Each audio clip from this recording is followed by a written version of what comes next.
Hari kita bahas, adab itu apa sih sebenarnya? Adab itu apa sih sebenarnya? Seringkali kita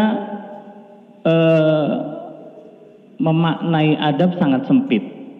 Misalnya berbicara sopan, ya kan?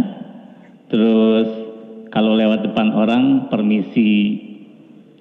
Itu sebagian kecil sekali dari adab. Adab ini menyangkut seluruh hidup kita sebetulnya. Dari kita bangun tidur sampai kita tidur lagi, itu dikawal oleh adab.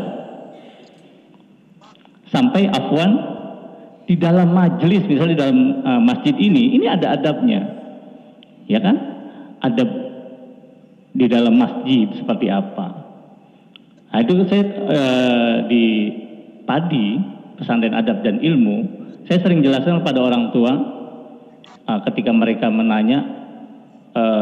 bertanya misalnya, ini yang dimaksud adab ini seperti apa sih dalam sistem pendidikan gitu.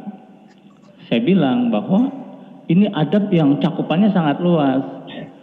Ketika kita runut, kita breakdown ke bawah, adab kepada Allah kayak apa, adab pada Rasulullah, adab kepada orang tua, adab kepada ulama, adab kepada ilmu, adab kepada majelis, adab kepada teman, adab kepada diri sendiri, adab kepada lingkungan, adab kepada hewan.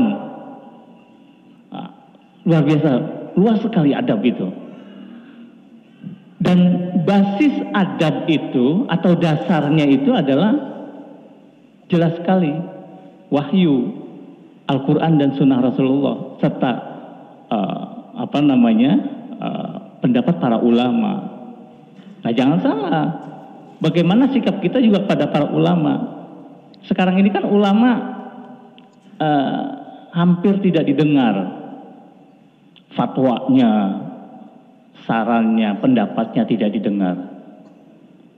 Jadi yang didengar adalah bukan ulama lagi. Nah, ini kita tetap harus mengedepankan ini, bagaimana kita menjaga adab kita kepada para ulama. Nah, jadi kalau bicara adab itu luar biasa. Dari kita tadi saya katakan, dari kita bangun tidur sampai kita tidur lagi, itu diatur dalam Islam. Sampai urusan kita pakai baju gitu kan dikawal, diajarkan kan, tangan kanan dulu, kemudian minum juga. Ini afwan, sering saya perhatikan ya, saking meremehkannya sunnah Rasulullah yang dianggap remeh gitu ya.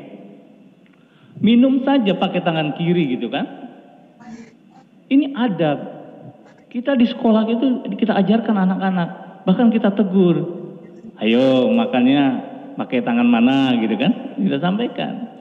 Sampai minum sambil berdiri gitu kan, kita tegur, ayo minumnya atau makannya duduk, itu kita tegur. Dan itu tidak pernah dan tidak boleh bosan, tidak boleh bosan kita melakukan itu. Proses penanaman, proses pendidikan di dalam keseharian murid-murid. Nah, antum nih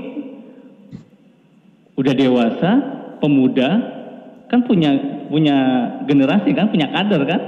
Nah, itu punya kewajiban juga dalam konteks mengajarkan bagaimana sunnah-sunnah Rasulullah kita sampaikan pada anak-anak, pada murid-murid. Antum barangkali ada yang punya murid gitu kan, paling tidak pada adiknya.